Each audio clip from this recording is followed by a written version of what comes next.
Hello, everybody. How's everybody doing tonight?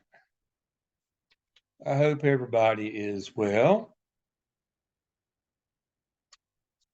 Okay, let's see. All right, we'll start with a review of work so far. Hope everybody's doing well. I see we're right on our time. So, two teams were stars last week. Wanda, Tommy, and Megan.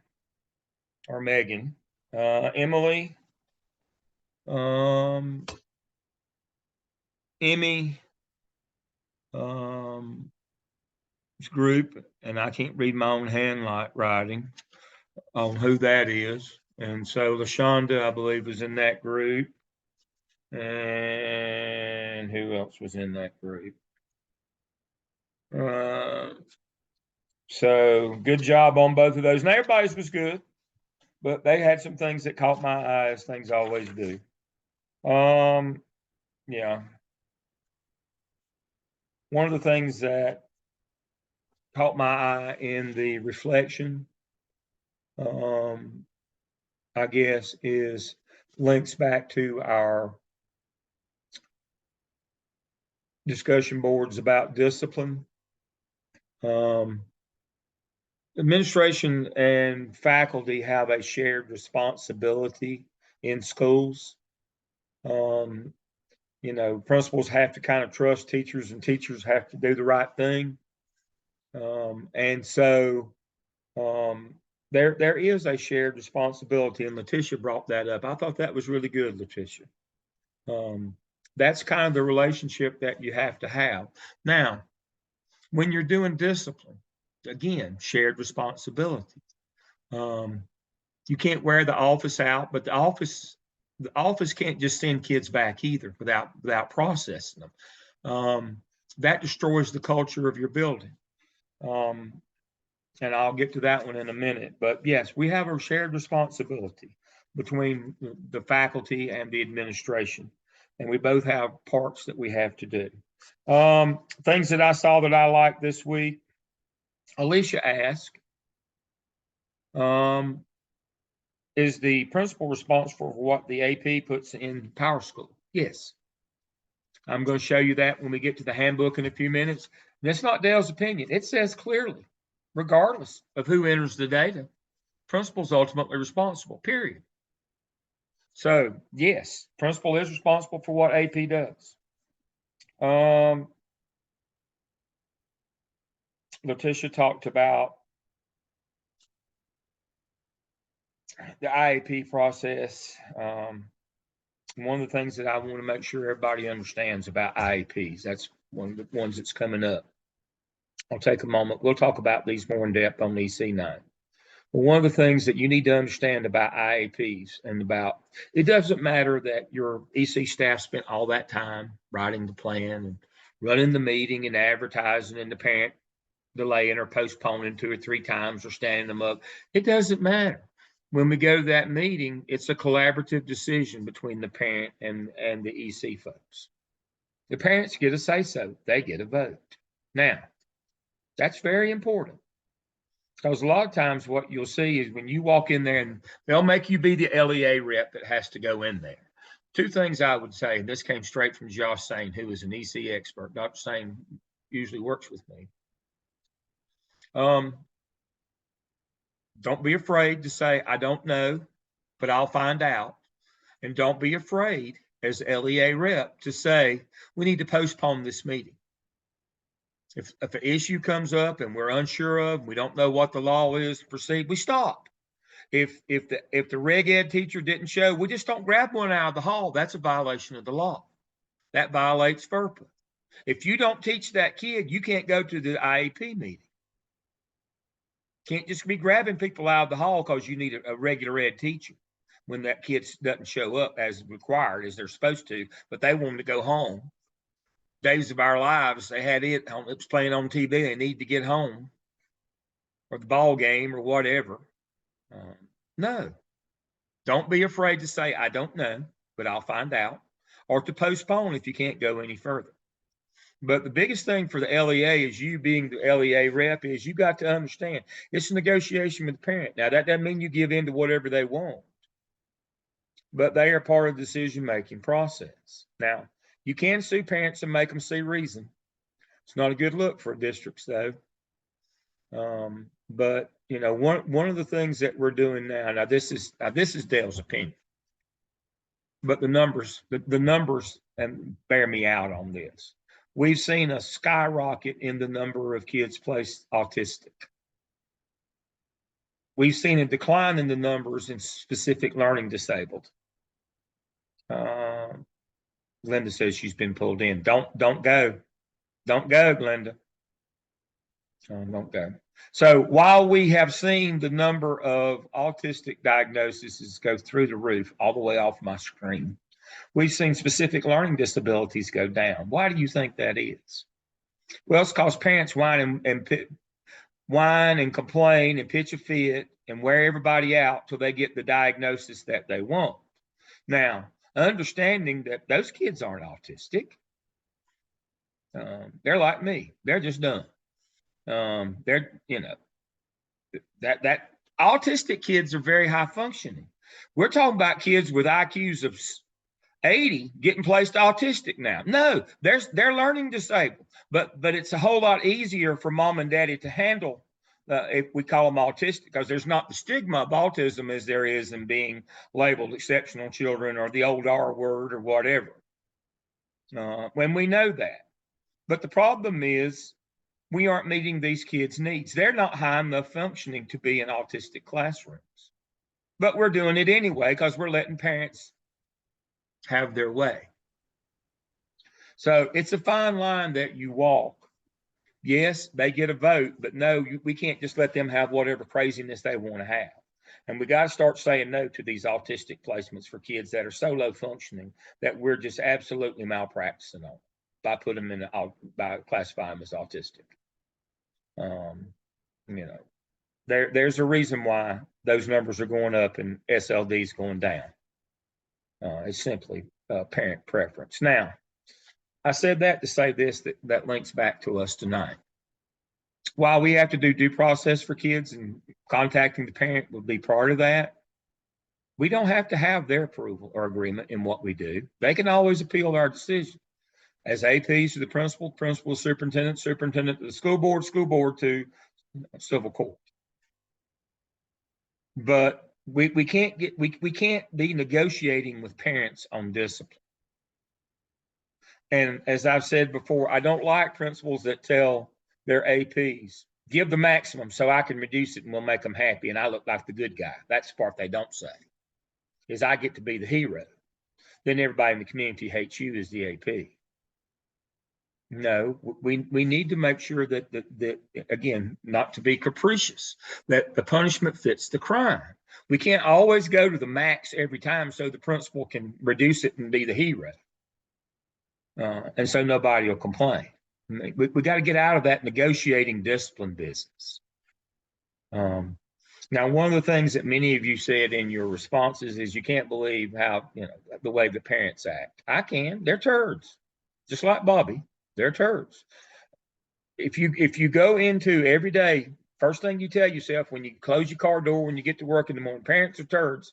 Remind yourself of that every day. You'll be a whole lot better off. That don't mean that you're rude to them, that you don't like them, that you don't engage and communicate with them. But understand, they're not at the building for the same reason you are. You're there for all children. They're there from one child, period. They're not there for the good of the group. They don't care if the rest of them live or die. They only care about their child, period. And that makes them turds because they won't see reason. They won't see the good of the group. None of those things will ever happen with a parent. None. Now, that doesn't mean that you hate them, don't communicate with them, don't respect them. It simply means you have to understand their perspective. And if you accept that every day, then you're not bothered by them. You like them, you welcome them. But what happens is you think that they're going to be honest and equitable, that they're there for the good of the group and that they support you in the school, when none of that is true. And then you get your feelings hurt. Yeah, then you get your feelings hurt. Understand, they're not there for the same reason as you every day. Don't make that mistake. Because it'll be like a second grade teacher that I had 34 years ago. She just cried. Oh, she was, I think, second year teacher, second or third. She just cried her heart out. Her room mother that she just loved, that had brought her, had just told her that she was the reason why her son was acting out, that it was the teacher's fault. No, he's a turd because you're a turd. He feels like he's entitled because you feel like you're entitled. That was the truth of the matter. And I told her, if you trust parents, it'll be the last thing you ever do, because when they tear your heart out, they'll show it to you, your beating heart, before you die. That's their role in our organization. Everybody plays a role. That's their role. And you better understand that. So as they used to say back in the day, you better gird your loins every day. You better be prepared for that. Worst thing that you can do is start negotiating discipline.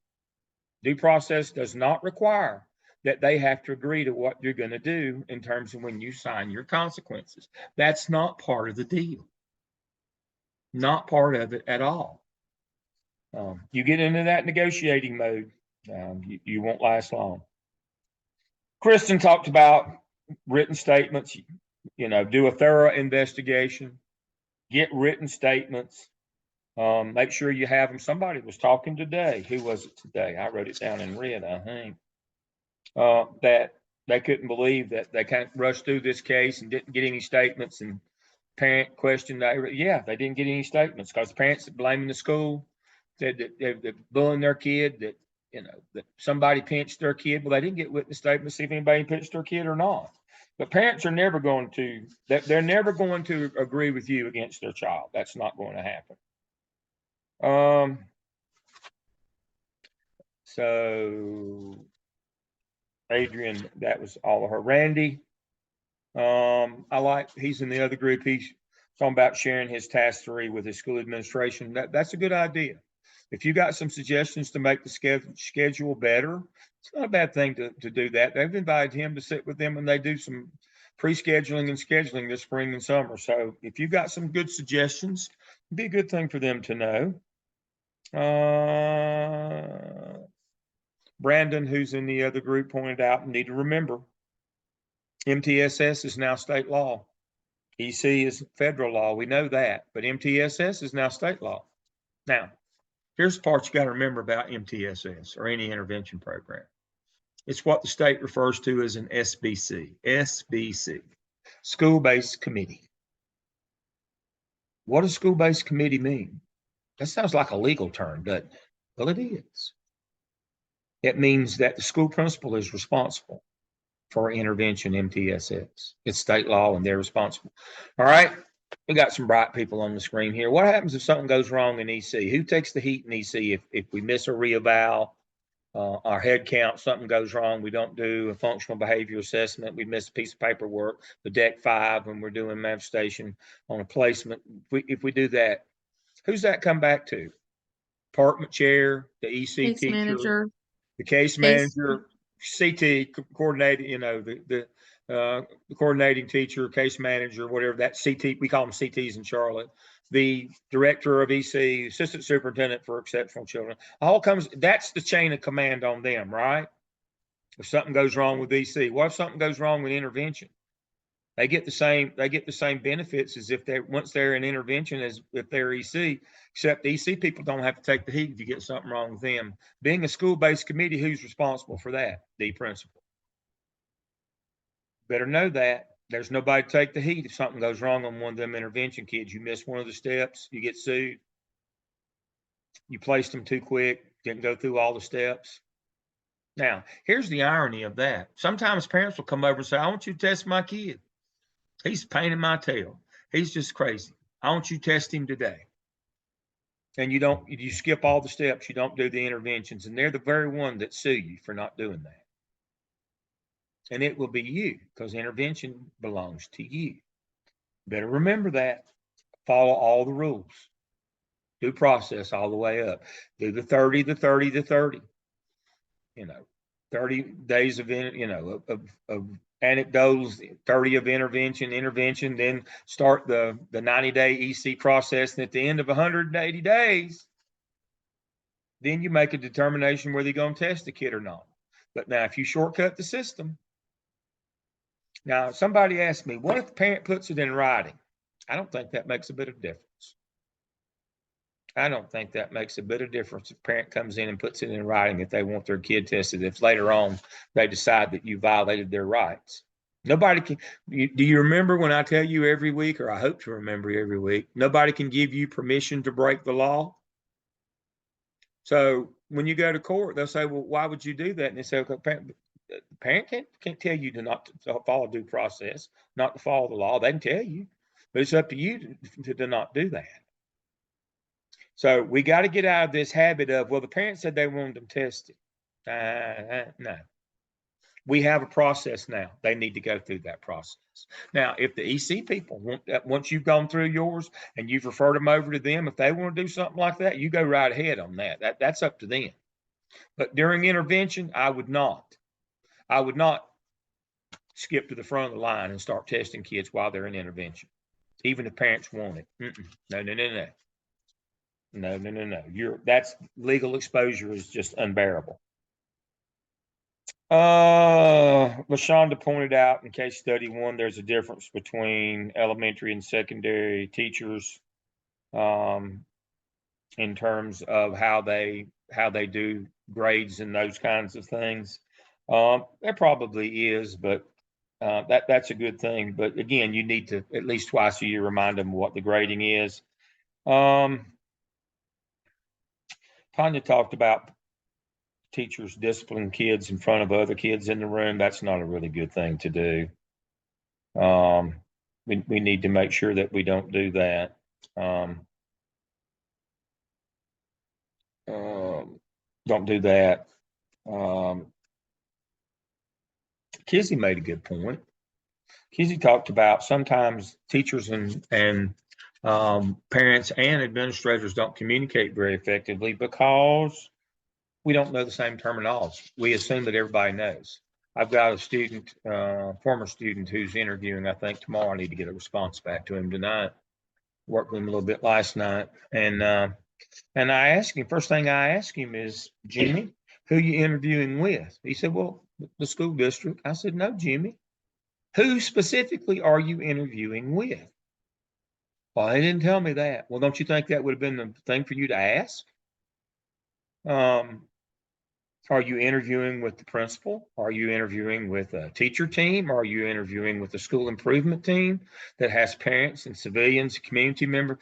You tailor your responses according to your audience. Now, if it's a bunch of school administrators, you can use all the jargon that you want to, but if you're talking to parents, they don't understand. They don't know what a PLC is. They don't know what MTSS is. They don't know any of these things. Part of the problem that we have as administrators is we forget teachers don't know all the acronyms either. So if we want better communication when we're doing due process, if we think we talk, kind of the theme here is parent involvement in all these things in due process. One of the things that we have to make sure is that everybody understands the terminology. And there is a lot of jargon in our business, and that would probably help if everybody understood the technology. That's a good point. Jasmine followed a EC due process case. That was good. I like that. Melody, is Melody with us tonight? I think she was in last night's group. Yeah, Melody's in last night's group. We're going to talk about major and minor again. We're going to cover the disciplinary data handbook in just a minute here. There is no major, there is no minor. All infractions have to go in. It is okay by the state to use an approved third-party software like Educator Handbook, but that's only for short notation, get them in quick, follow your data kind of things. It's not for so that you don't have to put them into PowerSchool. And that's what a lot of people use it for. And so I was asked last night, well, do we have to go back and put all those we put in Educator Handbook in? No, you can just download them. But the issue is not how, it's the desire to. The issue that they don't get that all these infractions, these what so-called minor infractions that go into Educator Handbook, this third-party software, it's not that they don't know how to make it get over to PowerSchool. They don't want it to go. That's the whole purpose of using it, is to edit what goes in, which is completely illegal, federal and state. and we're going to track the law in just a few minutes. So, but the idea is when I hear major and minor on campuses, I know what the purpose of that is. It's to cheat. It's just that simple. It's just that simple. And you know, it's all fun and games till you get caught. You will report everything that happens. Now remember, state does not get into the consequences that you assign. That's your local Board of Education that does the code of conduct that sets that range. But what happens is if you exceed the number of out-of-school suspensions or incidents, if you exceed the district or the state average, you have to write an addendum to your school improvement plan, a school safety plan. And principals don't want to have to do that. It makes it look bad. So they just cheat. Just like persistently dangerous. They call them something else. But again, makes your school unsafe. Teachers know that when you're just bringing kids right back and not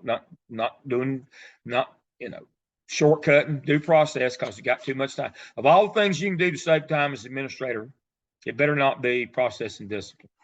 That's the one that will come back and bite you. So when I talk about that one, when you see 4 and 5, you got to follow substantive and procedural due process. But always work towards restorative justice. But you got to take your time. You got to get written statements. You know, you got to tell parents. I mean, you cannot just rush through it. Got to slow down. Randy made that, and Tamla and Jeff talked about you got to slow down and go through your steps. Now, I always tried to work on 2448. If it was a reportable offense, it needed to be in power school in 24 hours. If it wasn't, all others, just unacceptable behavior, need to be in 48. Now, the state law is 5 days, period. If you go outside of 5 days, you're in violation of state law.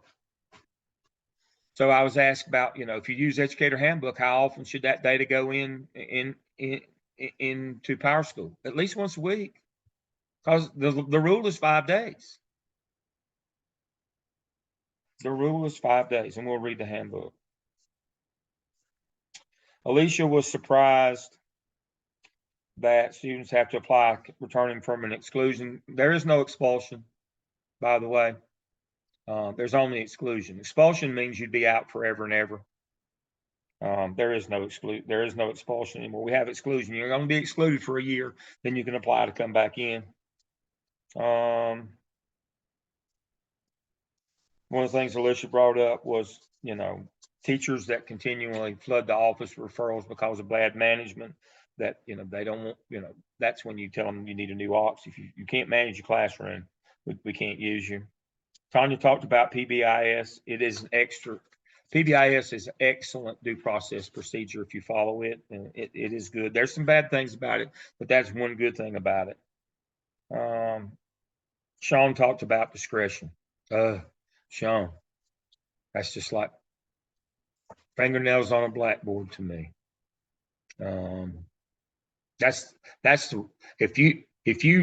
If you don't learn one thing from me, don't learn discretion, please. There is no such thing as discretion. There's the law, and there's not following the law. Too many times I hear administrators say their excuse for not following the law or intentionally breaking the law is, I was using my discretion. You don't have any.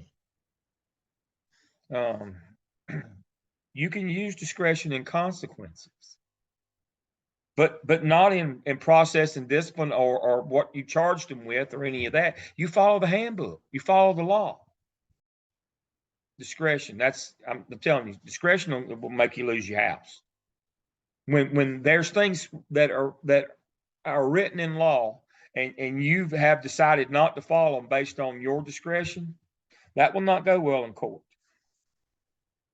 Getting a little ahead of ourselves on cyberbullying. Kristen had an excellent response on cyberbullying. I really liked it, and her protocol was good. And so I do want to mention that we will spend next week on cyberbullying and bullying. I've got a really good PowerPoint, because next week's going to be a busy week. I'm going to cover the next case study, and we're going to cover the skip next week. So we'll have a short lesson, so it'll be bullying and cyberbullying. That's the way I split it out. So it's not, you look at next week, you say, well, Dale, that's not a lot of stuff. We're going to cover case study and skip next week, because some of you are already there. All right, so that's the plan for next week. Again, let me share my screen. Look at the weekly schedule. We're good to go on it. We know where we are. As I said, we're on week 5. We've been talking about discipline, due process. Next week, we're just going to talk about technology, social media, and cyberbullying, because we need to cover our next case study 2. I'll give you notes on it, and we'll cover the skip next week. So we got 3 for next week. But since we've moved, we just have the one issue. We should be able to stay on our time. All right, so that's the weekly schedule. All right, let's see what other goodies I've got here. I kind of want to start on this as kind of the capstone for due process. All these documents are under tonight's lesson 5. Due process summary. Since again, the law that gave students due process was Tinker versus Des Moines in 1969. What is substantive due process? What rights do students have? Process must be announced in the disciplinary data manual and district code of conduct. Right to inform of the charges against them, right to hear the evidence or the witnesses against them, right to respond to the charges and give their side of the story, right to present witnesses, right not to be treated arbitrarily or capriciously. You know all those terms now. So that is the substance of due process. Procedural due process. Did the employees of the school follow that or not? So that kind of summarizes due process. Make sure we've done all those things. As you can see, that's not going to be fast, but don't make up your time. Don't make up your time in the administrative day, either not processing discipline, just telling kids to quit it and sending them back to the room. Again, that is, you'll pay for that at teacher working conditions survey time, or in South Carolina at teacher survey time. You don't process discipline because you're in a hurry, you're busy. You'll get caught. Some parent will sue you. Things didn't happen. But even on the other side, teachers will revolt against you and they'll leave. If you're not at least taken seriously. Now, if you've got a teacher that's sending 2 or 3 every block of the day, that's a classroom management issue. What are you doing to help them with that? Which brings me to my next rant, and I'll stop my share for this rant. One of the most harmful things that we do to young people who want to get into teaching business is put them through student teaching. Student teaching is absolutely harmful. Have I told you the rant before? You put them with your best teachers and they don't learn classroom management because the best teachers don't have classroom management issues. It's just understood. And so, they don't even understand teaching until they get out there on their own. What we need to do is put them with bad teachers so that they see what a struggle it is and learn some things. Caroline and I talked last week. Sometimes, being in a bad place, you learn a whole lot more than a good place. And so one of the problems that we have now is teachers, young teachers, because we put them with the best teachers in the building instead of people, they don't even know that classroom management is a thing. They think it's just building better lesson plans. And then they get out there and they flood the office with referrals. Now, those people need help. But then you've got people like in our last case study, that teacher who's just being mean. We who are mistreating children. But you got to process discipline. If you got somebody sending too many, help them. If they're just sending too many because they're not good people, they're trying to harm kids, again, help them to another career. But you can't just put up with one teacher sending you 4 or 5 a day. There's an issue there. There's a problem. And so one of the first things that I would do if I were principaling now with all my BTs is we would start weekly in PLCs on classroom management. I would just assume that they didn't know anything from day one, and I wouldn't be far from wrong. I would not be far from wrong. All right. So that concludes us on that. Let me share my screen. You can do it then. All right. All right. As I normally do, let me scare you before we go any further. These 3 people look like y'all, by the way. They look just like y'all. We've got a fella in the class last night. He's a dead ringer for this one, except he's got short hair. And we've got a lady, Liz, that looks just like that. This could be y'all. These are 3 APs that got suspended, reassigned, and then fired. Got behind, couldn't keep up process and discipline. Not reporting, didn't want to report, afraid it was that they would be held accountable for the bad behavior of children, and got behind. They had several excuses, but they all ended up.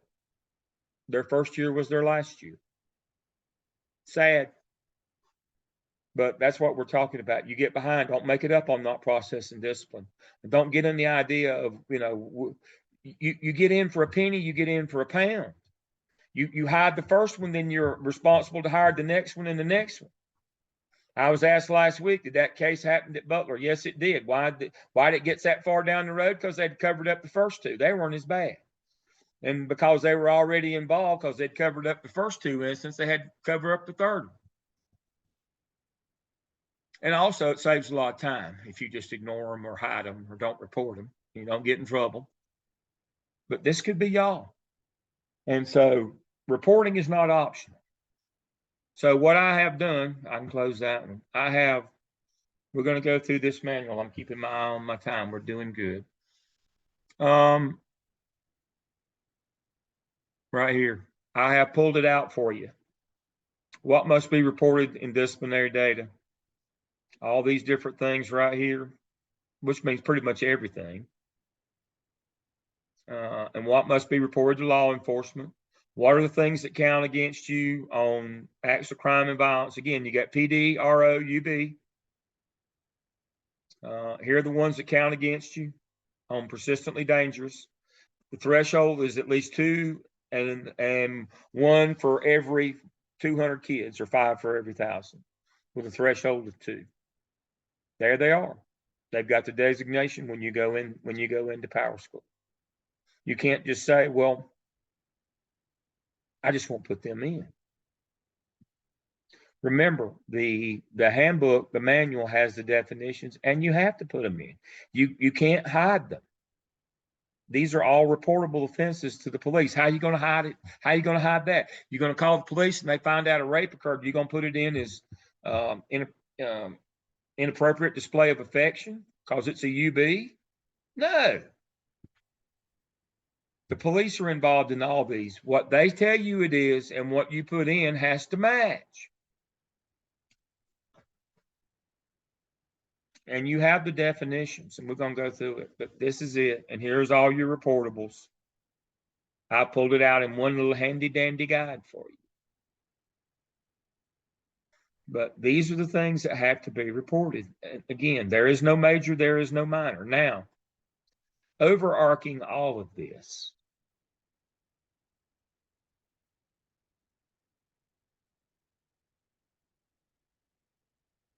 right here, I love it. Since 2014, the Office of Civil Rights data is collected in Power School as well. Who knows what that is and what that means? Is that local, state, or federal?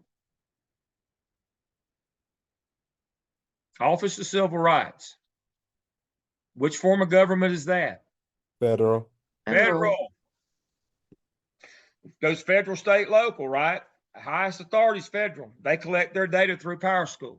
We used to do it separately. Now it's collected through Power School. What do they say has to be in there? Everything. Everything.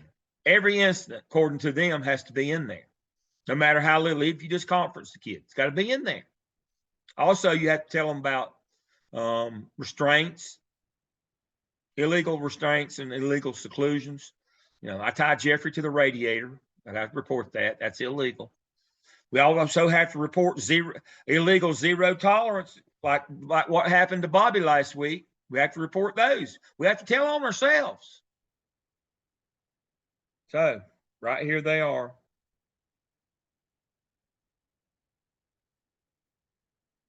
Right here. Now this one right here I like.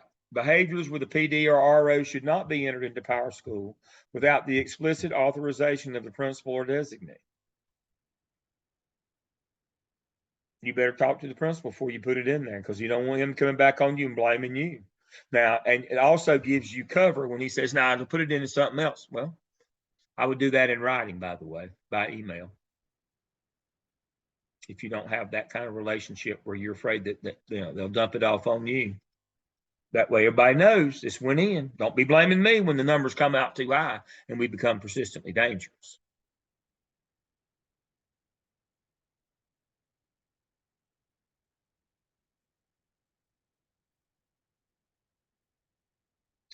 So again, remembering that this manual that I'm getting ready to dive into right now is very, very thorough, very thorough. It has everything. It's 140 pages long.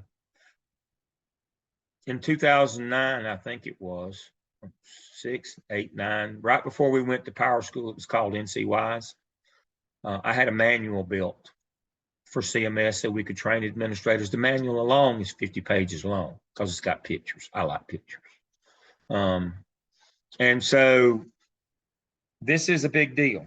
But again, remember, it doesn't have anything in here about consequences. Remember, who assigns consequences? The local board of education through the code of conduct, and you enforce that as a school administrator. And right here it is. Here's the different levels in the student code of conduct. So when, one of the things that I would get, I can't tell you how many times I got calls from dumb people who said, "I can't find in the manual where it says what punishment I'm supposed to give." Duh. Here's your sign. This manual does not have consequences. That's up. They said these things will not happen in our schools if we're going to send you money. The federal government says you're going to report these things to the Office of Civil Rights or we're not going to send you money. The state said you've got to ban these things from happening in our building or we're not going to send you money. The local gets to decide what punishment to give. It is not in this handbook. People say, "Well, they forgot it. They left it out." No, it's a governance issue. The local sets that policy. So here it is. And it's a monster. 168 pages long. And there's no fat or filler in it either, folks. So let's dive right in. And they start with the authority. Always we start with the legal provenance or rationale. The authority. Public DPI is responsible for creating procedures to comply with statutory requirements, carrying out state board policies and general statutes.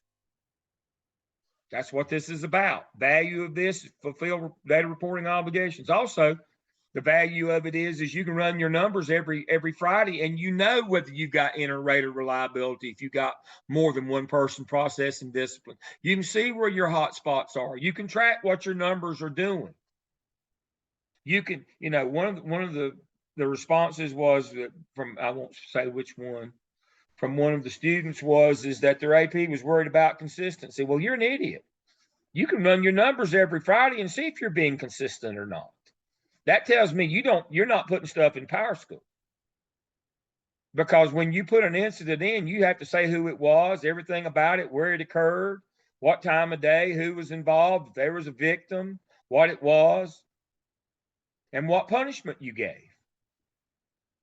So hoping that you're being consistent, what do you mean hope? That's not a plan. All you got to do is run your statisticals. You can do it every day if you want to, but you should be doing it at least every Friday. See where your hot spots are. What are we having more of? That kind of thing. So there's value in this, but it's state law for them to give you money. It's federal law for them to give you money. So you will report your data. And when you get caught not doing it, then you'll have to go home. And your district will have to revert money. That's just the way it goes. But here's all the rationale. Authority to report discipline, 115C12, 288 tells you school board policy. This is law.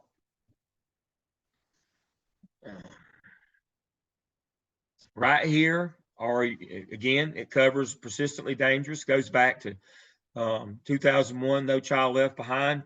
Don't have to go to persistently dangerous schools, don't have to go to low performing academic schools.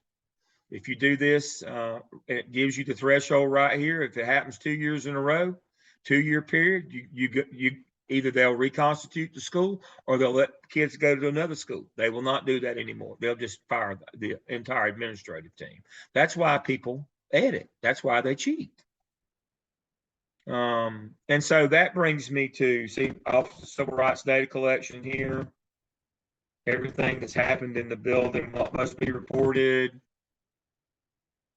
All these things. Look, everything. There's nothing that's not on the list. Nothing that's not on the list. Guidance. Regardless of who determines the data to enter or who enters the data, the principal is ultimately responsible for the discipline data, period. Principals must be thoroughly familiar with the definitions of violent crimes, reportable offenses, or they are responsible for reporting certain crimes to law enforcement. That is correct. Remember, there's two reporting functions in 115C288, superintendent and law enforcement, and then law enforcement and the superintendent. Remember that? You better be sure. You better know. That's why it advises if it's not the principal entering data, that would be you. You need to check with them, make sure that they know that you're putting it in there, because that means that they've already called the law. And this, you know, what we need is stop using code words in society. When people say we wanted to handle that in-house, what they meant is we wanted to cover that up and deny it if all possible. That's what in-house means. You better not get caught. Best practices for reporting data. I mean, this thing is great. The terminology, remember, it's organized around incidents, not outcomes. I've had dumb people say to me, I didn't have to report that because I didn't suspend that kid. Suspension is an outcome. That's not an incident. We have to, I don't care if you don't discipline the kid off. All you do is just tell them to quit it. You still have to report that it happened. And that goes to, I had a young AP at a middle school. Word got back to me that there'd been several knives on campus. And I went and I said, Jamie, why aren't you reporting these knives? I'm getting calls from teachers here. And his first question was, well, how did teachers know to call you? I said, because my name's in the handbook. I am the person responsible in this district. I'm the number 2, and so that means that I am the superintendent for this area. Oh, I didn't know they could call you. Well, yeah, it says so right here in the handbook that they can call me if there's a problem that's, you know, their school's unsafe, or y'all aren't doing what you need to be doing. I said, teachers are telling me that you have found several knives this year. I don't see any on your disciplinary data report. He said, well, I didn't know whose they were. What are you talking about? Unknown is one of the categories. And that's part of what this says, and I'll go back to it in just a second here. I want you to see me in totality here. You have to report everything that happens at your campus. Night, weekend, during school, out of school. Doesn't matter if it's a teacher that was the perpetrator. Somebody just walking down the street, walked onto your campus, and you still have to, it's still yours. You still have to own it. So what Jamie was doing was he's letting kids throw the knives down and claim, well, we don't know whose this was, so we don't have to report it. No, you still have to report that a knife was on campus. The offender type would simply be unknown. There's no case or no scenario where that it's allowable, understandable, or justifiable not to report what happened. You can't use excuses. Again, that's where that discretion comes in. The principal that, you know, at East Meck, when the kid killed himself in the parking lot, said bell had already rung. I shouldn't have to count that. I guess that means he's not dead. I hate to be crass, but I guess that means he's not dead because the bell had already rung. He's sitting there in a car dead in your parking lot. I shouldn't have to report that. I can't make that up. I belabor the point on this because this is the one that gets you. Now, I want to say this too. It's hard. This is hard. It is not intuitive. It is not menu driven. You need to be trained. And that's why, again, I want to sermonize here for a minute. You need to be honest with people during the interview process for a job. You need to say, I have seen the teacher portal for Power School. However, I have not used the administrative portal for Power School on the disciplinary module. It is not easy. It is not quick. The manual alone is 50 pages, folks, to teach you how to use it. It is a lot to know. You just saw that manual on how to use it's 168 pages long. And then the actual manual on how to physically maneuver it is another 50 pages on how to do that. This is a monumental task, but you better not go and tell people you know how to do this, and you don't. But you tell them, I'm willing to learn and I'm a fast learner. If you can get one of your administrators to show it to you now, let me share the screen. So here's the manual that I had made, I think in, I don't know, 2009 or something like that. I may sit on the front of it somewhere. There it is. But as you can see, I mean, it goes through all the stuff. Every screen has pictures, so you'll know what they all. I mean, people think that it's just one screen. There's 3 sets of screens you've got to get through to put an incident in, and only when you get to that last one and get there correctly, will it let you print the actual outcome or a suspension letter. So it's 50 pages long, just a training manual, and you can see how long that this manual is right here. But it has everything: behavior categories, persistently dangerous. It has all those things.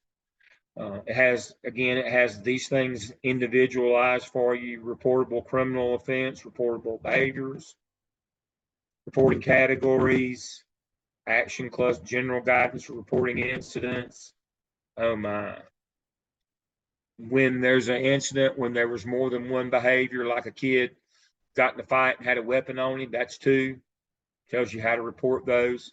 Don't bury the lead. Most serious one goes in first, by the way. So if a kid gets in a fight and he has a weapon, Jeffrey, which one do you put in first? The weapon. The weapon. There you go. Pretty simple, isn't it? You'd be amazed how many people say, I didn't know that. No, you're hiding. You put the weapon on the second screen, the reportable offense on the second, just the unacceptable behavior on the first. You knew what you were doing. There's that's it. It makes you look. It flashes when you go to try to put one of those PDs or ROs in. You knew what you were doing. Don't play dumb. Procedures for submitting disciplinary data, all of these things, required fields, school incident type, incident date, incident time, title, location, description, a reporter, an offender, and a behavior. These things have to be in there. I've seen people not do all the screen thinking that way it wouldn't be counted, and it won't, but it shows up as a partial. That just means you're trying to cheat again. Editing Power School submit. Oh yeah, you can edit Power School, by the way, but the state gets a report immediately when you do it, and it also identifies who did it. So I don't believe I'd be doing that if I were you, unless the principal told you to go in and do it, and I want that in writing. Submitting it to DPI, we're using their servers now. CMS was the last that had their own service. That was my last big data project before I left. We switched to the state servers. It's downloaded every night. Expungement of records using state to verify of data and monitor trends and disconnect. Again, you can use this for trend data. You should be running these for your administrative team meeting every Friday. You should have this data in front of you. How many incidents we had, how many suspensions, the locations, who the perpetrators were, the whole deal. So you can shift your supervision so that you can get out there and work. State discipline report, details report, detailed view. It's got scenarios here for you. You can work through. It's got all these things, additional reports that you can run. Again, this is what I would have at my Friday meetings. You can run it by offense type, race and ethnicity, by school, victims, incidents, individual student, historical, individual student incident report, student incident report. I mean, you can know everything about your building, what's going on. All these things, incidents with victim, enter participants in an incident, reporter.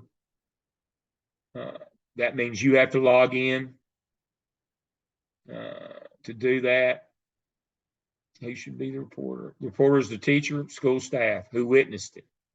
Who made the referral? That's the reporter. The offender, the victim, the witness, all that stuff's got to be entered in. Participant types, all the unknown. So the notion of if we tell a kid to throw their knife down so we don't know whose it was, we won't have to report, that's not true. We still report a knife that just unknown participant. The offender was unknown. We'd have to report that. Again, you can tell when people hadn't read the handbook and try to cheat. Entering behaviors, persistently dangerous.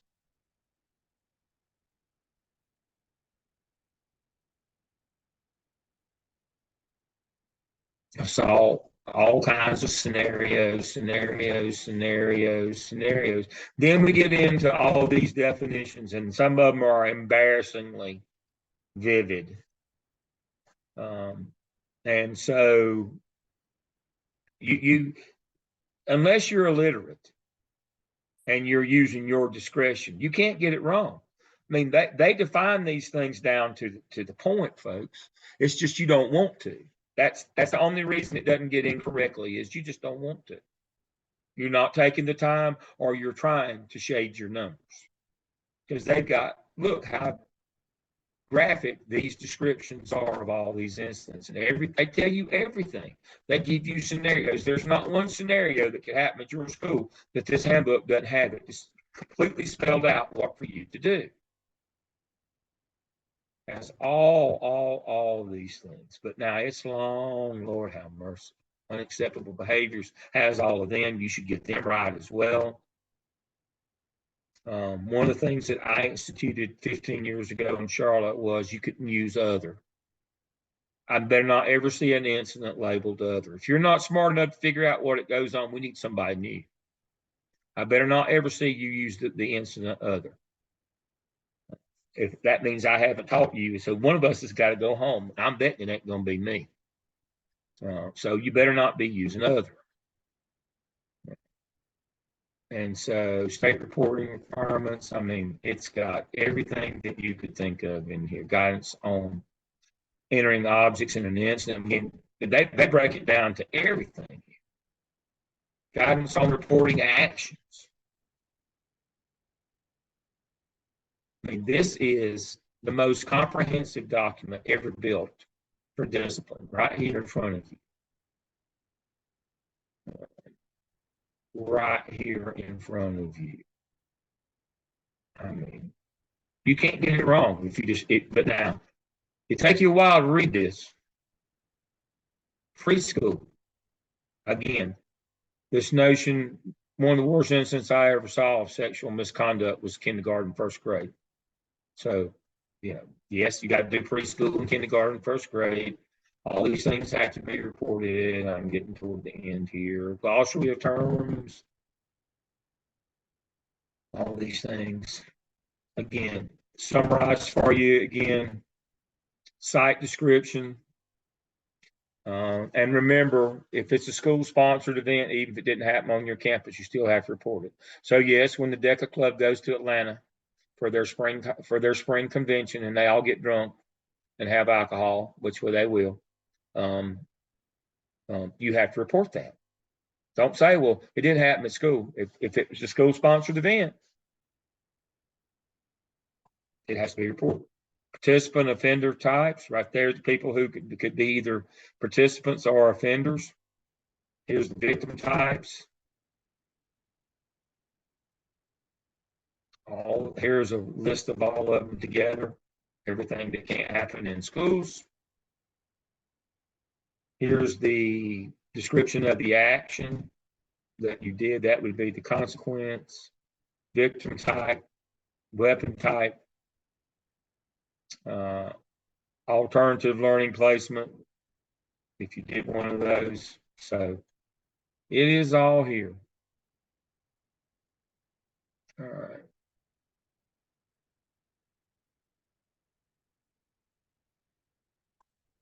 All right.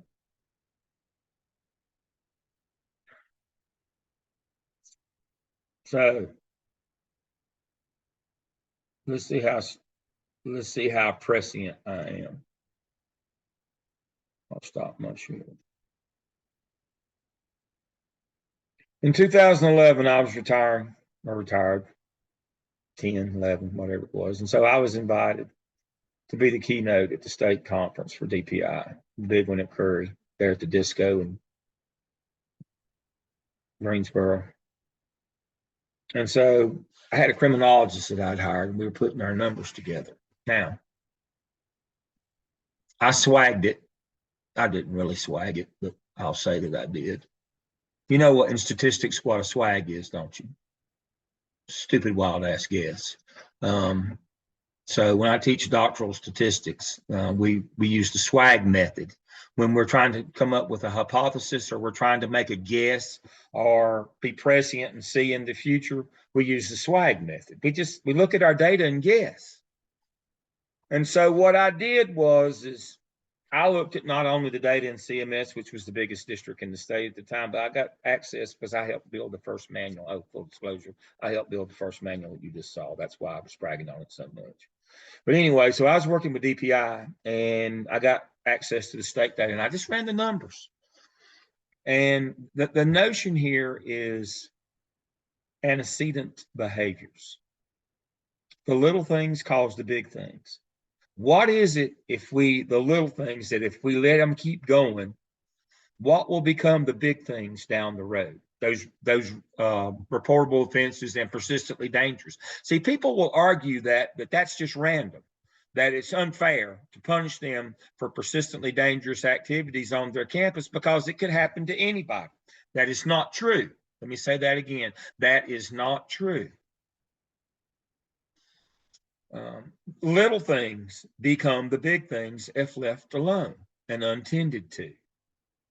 And so running the numbers, let's see how prescient I was. Now, remember, this is before Facebook exploded, I think, and texting and all that other stuff. So in 2011, I had collected data up to 2010. So 14 years ago, I made this guess. Let's see how close I was that these things, if you did that they were coming, and if you didn't get in front of them, you were going to get run over by persistently dangerous activities. Let's see how close I was.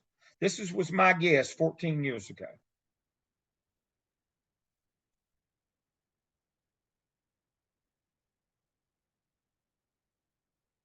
So the title of this presentation for DPI was Identification and Prevention.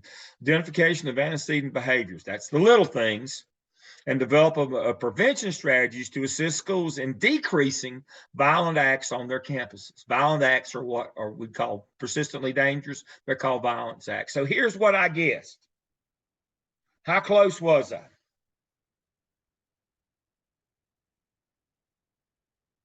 Nobody had even heard of, there was no cyberbullying law on the books at that time. Nobody had ever even heard of sexting.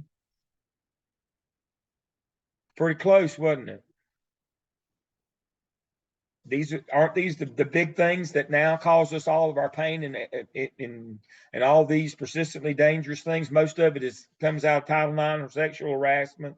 That I coined the term sexting there. That was all the stuff that goes on the sexual stuff over social media and phones, bullying, cyberbullying.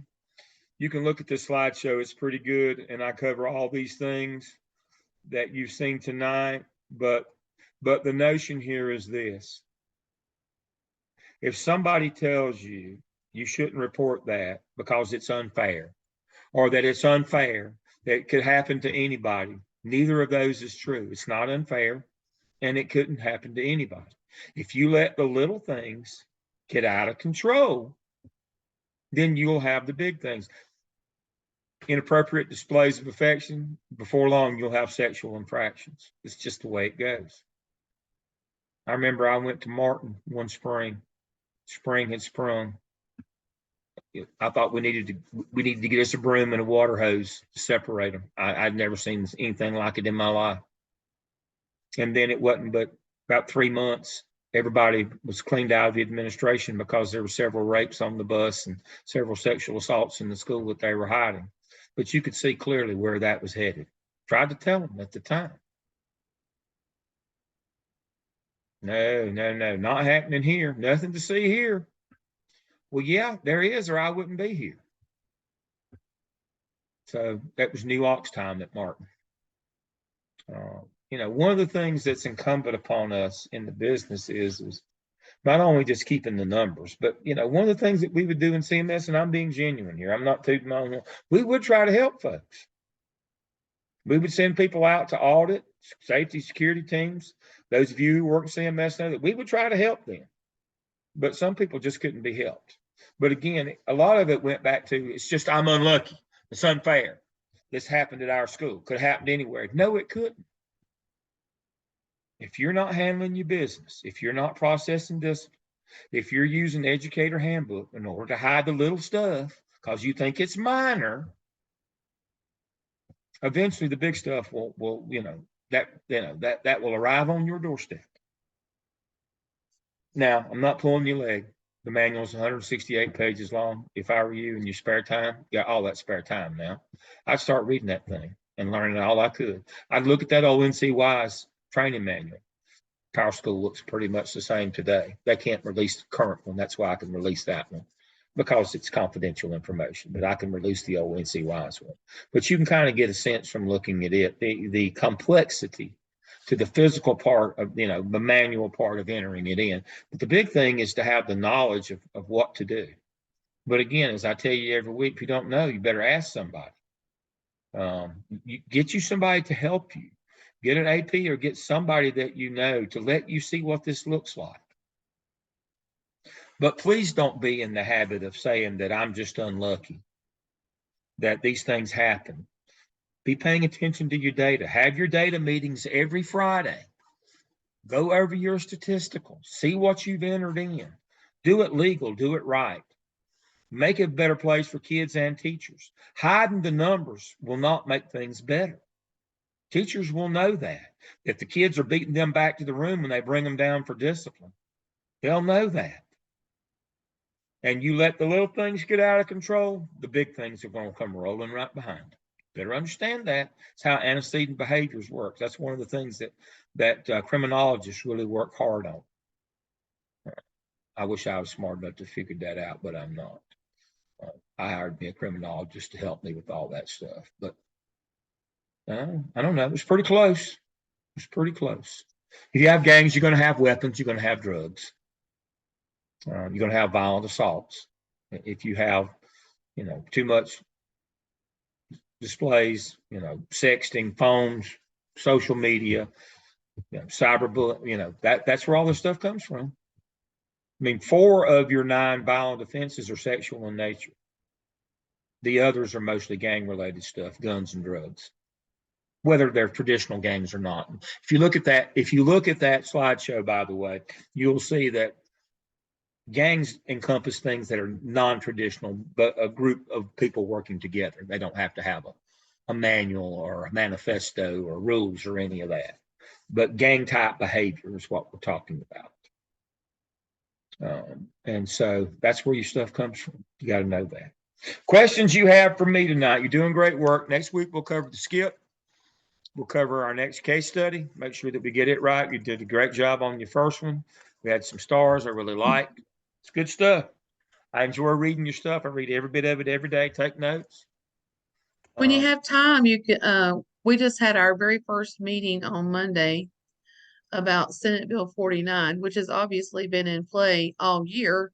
Yes. But we just learned about it Monday, about the Parents' Bill of Rights. Bill of Rights. We're going to cover it's that February. Yeah. Okay, good. Yeah, we'll cover it. We cover it at the same time we cover FERPA. It's basically the same thing. Yeah. And so, yes, that's why I said those go together. Regular ed kids pretty much now have the same rights as EC kids. Yep. And a lot of you know probably more about it than I do because you deal with it every day.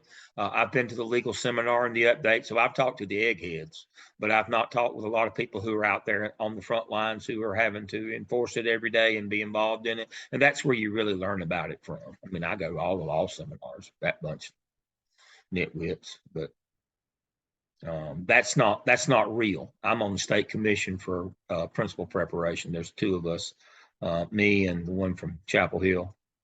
And so I'm on the front line of all that stuff on principal standards. Don't tell anybody I'm with that group of eggheads. They'll think worse of me. They knew I was one of them too. So keep that under your hat that I'm on that commission. But yes, we won't know the full impact until educators run it for a year and gather data and really know what's happening. The unintended consequences of that. But yeah, I'll cover it. I will cover it tonight. We cover FERPA. That is exactly right. And y'all, hopefully y'all can contribute because y'all, I mean, that night, y'all know more than me on the EC stuff, the people that do that every day. And so I'll expect y'all to help a lot on that night. We might do 2 nights on that. That's a lot of stuff. But we'll see how that goes. Since I'm in Forsyth County, which is like the 4th largest, one of the big 6. My school is a tier 3 school, so we're always at the end of getting things in year 1, 2, 3, whatever. So I was like, wow. Yeah. So yeah. And so, you're always at the end of that implementation cycle. Yeah. That's never good. Never good. All right. Anything for the good of the group? Let me check the chat before I go. Yep. Okay. Got it. All right. Well, I'll see y'all all next week. We'll cover cyberbullying, bullying. Got a really nice slideshow from Dr.